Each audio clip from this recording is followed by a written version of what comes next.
আসসালামু আলাইকুম। কেমন আছেন আপনারা? আমি ভালো আছি, আশা করি আপনারা ভালো আছেন। ভালো থাকাটাই এখন খুব জরুরি। হোম কোয়ারেন্টাইন, সোশ্যাল ডিস্টেন্সিং কোনোটাই আমরা মানি না, সেই রকম ঠিকমতো মানি না। আমার মনে হয় মানুষের সহজজাত প্রবৃত্তি, তা হলো আইন না মানা, আইন না মানার একটা চেষ্টা করা।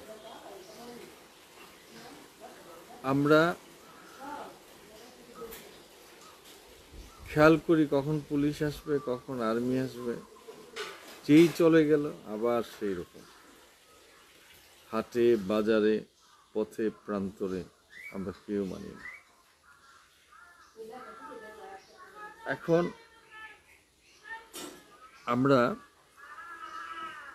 তাহলে কি করব? আসলে মূলত কোনো প্রতিষেধক নাই।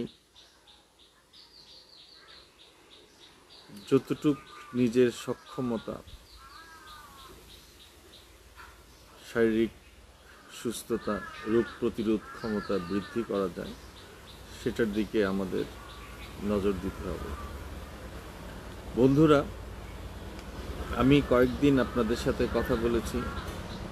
প্রথম দিন কথা বলেছিলাম উকিল, অ্যাডভোকেট সাহেবরা, ওনাদের যে সহকারী আছেন, যাদেরকে সাধারণত বলা হয়ে থাকে মহরী, ওনারা কম্পিউটারে যারা কাজ করেন, যারা চিঠিপত্র টাইপ করেন, ওনাদের কথা বলেছিলাম। গতকালকে বলেছিলাম আমাদের দেশের মসজিদ, মন্দির, প্যাগোডা, চার্চ, সেই সকল পরিচালনায় যারা নিয়োজিত এবং সেটি পরিচালনার বিষয়ে কথা বলেছিলাম। আজকে যে বিষয়গুলি কথা বলবো সেগুলো হলো প্রকাশনা শিল্পের সাথে যারা জড়িত। প্রকাশনা শিল্প, পাবলিকেশন ইন্ডাস্ট্রি, এখানে প্রেসের সাথে ইলেকট্রিসিটি, মেশিন মেনটেন্যান্স, আদার অ্যাক্সেসরিজ, এর সাথে আবার ইম্পোর্টের অনেক বিষয়াদি জড়িত। তারপরে আসেন শ্রমিক। এই প্রকাশনা শিল্পের সাথে শ্রমিকরা কাজ করে, যাদের ভালো প্রকাশনা, তাদের 2 শিফটে পর্যন্ত কাজ হয়। কিন্তু এই করোনা ভাইরাসের সচেতনতার কারণে সব লকডাউন বন্ধ, কাজে যেতে পারছে না, তাদের কি অবস্থা হবে? একটা বিশাল জনগোষ্ঠী এই প্রকাশনা শিল্পের সাথে জড়িত। বাইন্ডার, তারা বই বাইন্ডিং করে। যারা ভ্যান গাড়ি চালায়, তারা কাগজ আনে, কাগজের দোকান। অর্থাৎ মুদ্রণ শিল্প একটি বিশাল আকার ধারণ করেছে এই বাংলাদেশে। এই মুদ্রণ শিল্পের সাথে যারা জড়িত, যারা শ্রমিক, তাদের অবস্থাটা চিন্তা করতে হবে। তারা কি খাবে, কি পরবে, কিভাবে তারা রোজগার করে, তাদের অবস্থাটা কি? আমরা শুধু যেগুলি চোখে পড়ে, চোখে দেখি, সেই সব শিল্প কারখানা শ্রমিকদের কথা বলে থাকি। তাদের বিষয়গুলিও চিন্তা করতে হবে। কাকে চিনতে হবে? রাষ্ট্রের মাধ্যমটি কারা? সরকার এবং আমি, আপনি, সকলে। এই গেল মুদ্রণ শিল্পের অবস্থা। আরেকটা বিষয় নিয়ে আমি কথা বলতে চাই, সেটা হলো সেলুন বা চুল কাটেন, বিউটিশিয়ান, যারা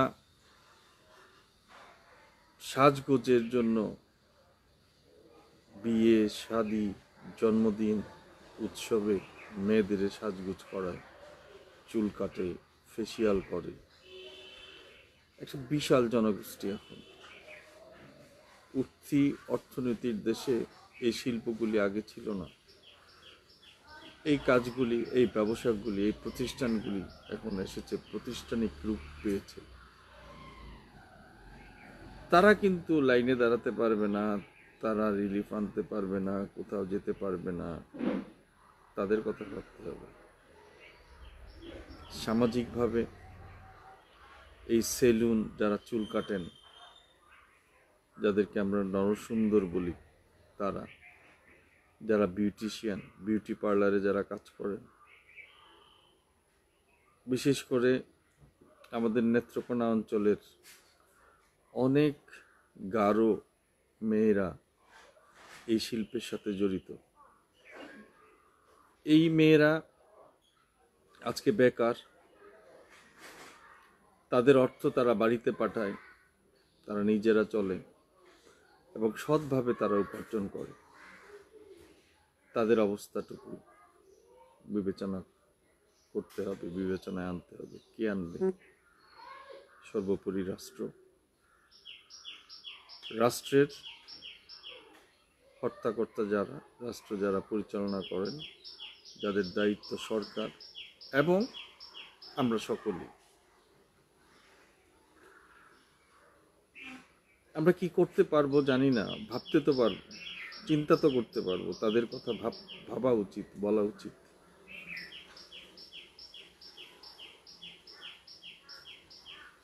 তারপরে আসেন আরেকটা বিষয় নিয়ে,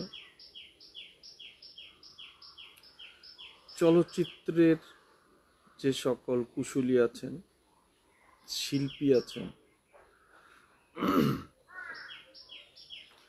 তাদের অবস্থাটা চিন্তা করতে হবে। এফডিসিতে শুধু সিনেমার নায়ক নায়িকারা ওখানে যে শুধু কাজ করে না, সাথে ক্যামেরাম্যান আছে, অ্যাসিস্ট্যান্ট আছে, অনেক ধরনের লোকবল লাগে একটা চলচ্চিত্র নির্মাণ করতে। চলচ্চিত্র একটি ইন্ডাস্ট্রি, শিল্প। সেই চলচ্চিত্রের সাথে, সেই ইন্ডাস্ট্রির সাথে যারা জড়িত, তারা আজকে সম্পূর্ণভাবে বেকার। তাদের দেখভাল করার, দেখার কেউ নেই। যে সকল শিল্পী টাকা জমানো আছে, তাদের কথা আলাদা। অনেক শিল্পী আছে যারা সাইডে অভিনয় করেন, কো অভিনেতা, কো আর্টিস্ট। তারা 1000 টাকা, 2000 টাকা, এমনকি 500 টাকা নিয়ে তারা কাজ করে থাকেন প্রতিদিন। বলতে গেলে রোজ আনেন, রোজ খান। তাদের অবস্থাটি বিবেচনা করতে হবে। এই করোনা ভাইরাসের ফলে যেসব শিল্প প্রতিষ্ঠান, ইন্ডাস্ট্রি বন্ধ হয়ে গেছে, কাজ হচ্ছে না, এর মধ্যে চলচ্চিত্র একটি অন্যতম। যারা নাট্যশিল্পী, নাটক করেন, যারা যাত্রা শিল্পী, যাত্রা করেন, তাদেরও একই অবস্থা। তারপরে আসেন আরেকটা বিষয় নিয়ে, সেটা হলো আমাদের কামার, কুমার, সুতার। যারা কামার, লোহার যন্ত্রপাতি বানায়, তা কাঁচি, কোদাল, ওনারা আজকে বেকার। যারা কুমার, যারা মাটির জিনিসপত্র তৈরি করেন, হাঁড়ি, পাতিল, খেলনা, অনেক কিছু মাটির আজকে তৈরি হয়। আজকে বাংলাদেশের মাটির জিনিস বিদেশে এক্সপোর্ট হয়। পয়লা বৈশাখের সামনে রেখে তাদের একটা স্বপ্ন থাকে, তাদের একটা চিন্তা ভাবনা থাকে। বছরে একটা দিন তারা ব্যবসা করবে, সেটি হলো পয়লা বৈশাখ। এই কয়দিন আগে পয়লা বৈশাখ গেল, আজকে দুদিন। আমরা কি জানি তারা গত 6 মাস যাবত তারা কত মাটির বাসন কুসন, খেলনা, শোপিস মাটির তারা তৈরি করে রেখেছে।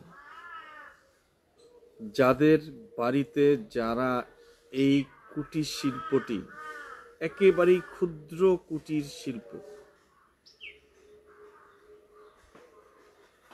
যারা তৈরি করে, ছেলে মেয়ে বাবা বোন সবাই এই শিল্পের সাথে তখন জড়িত থাকে।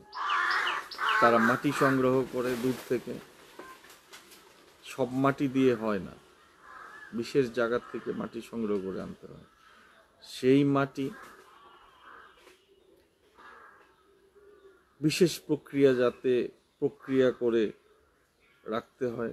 তারপরে সেইটা দিয়ে তারা বাসন কুসন, খেলনা, পুতুল, নানা ধরনের শোপিস তারা তৈরি করে। পুরা পরিবারটা এটার সাথে জড়িত। পুরা পরিবারের আয়ের একমাত্র রোজগারের পথ এই কুমার শিল্প। আজ তারা পয়লা বৈশাখে একটি টাকাও বিক্রি করতে পারে না। সীমাহীন কষ্টের মধ্যে তারা আছে। কে দেখবে তাদের? এটা তো ঐতিহ্যবাহী একটি পেশা, বাংলাদেশের ঐতিহ্য ইতিহাসকে ধরে রাখে।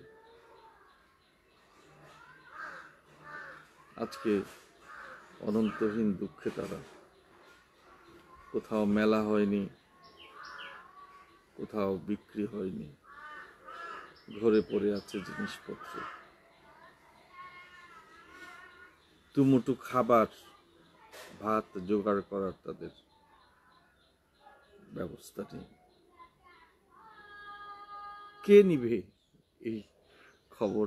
তাদের খবর নিবে রাষ্ট্র আর সরকার, পাশাপাশি আমরা সকলেই। আসুন আমরা সম্মিলিতভাবে চেষ্টা করি, যারা আজকে নানান পেশার সাথে জড়িত, যারা কষ্টে আছেন, তাদের কথা আমরা ভাবি, তাদেরকে নিয়ে চিন্তা করি, বিশেষভাবে চিন্তা করি। এই চিন্তাটা শুধু ওই খেটে খাওয়া সাধারণ মানুষেরকে রিলিফ দেওয়া হলো, তাদের জন্য কিছু দিয়ে ছবি তোলা হলো, সেইটা না। ওনাদের কথা গভীরভাবে চিন্তা করা উচিত। কারণ ওনাদের যদি বাঁচিয়ে রাখা যায়, ভবিষ্যতে তাদের কাছ থেকে আমরা আরো বেশি নান্দনিক উৎপাদন আমরা পাব। প্রকাশনা শিল্পের সাথে যারা জড়িত তাদের কাছ থেকে, যারা চুল কাটা, সেলুন, বিউটি পার্লারের সাথে জড়িত তাদের কাছ থেকে, যারা নাট্যশিল্প, চলচ্চিত্রের সাথে যারা জড়িত তাদের কাছ থেকে, কামার, যারা লোহার জিনিসপত্র বানায় তাদের কাছ থেকে, যারা কুমার, যারা মাটির জিনিসপত্র বানায় তাদের কাছ থেকে, আসুন তাদের কথা ভাবি, তাদের কথা চিন্তা করি। আপনারা, আমরা সকলের দায়িত্ব। সবশেষে আজকে ডাক্তার মহিউদ্দিন সাহেবের আত্মার মাগফিরাত কামনা করি। উনি আমাদের একজন ফ্রন্ট ফাইটার এগেনস্ট কোভিড-19, তাকে স্যালুট জানাই। এবং আবার দেখা হবে। শুভেচ্ছা। আপনারা ভালো থাকবেন, আমার জন্য দোয়া করবেন, আপনাদের জন্য দোয়া করি। আসেন আমরা সবাই মিলে সচেতন হই, কোভিড-19কে মোকাবেলা করি, আবার সুস্থ একটা বাংলাদেশ ফিরে আসুক, সুস্থ একটা পৃথিবী ফিরে আসুক, কর্মচাঞ্চল্য পৃথিবী। নতুন করে ভাবনার পৃথিবী। ধন্যবাদ। আসসালামু আলাইকুম।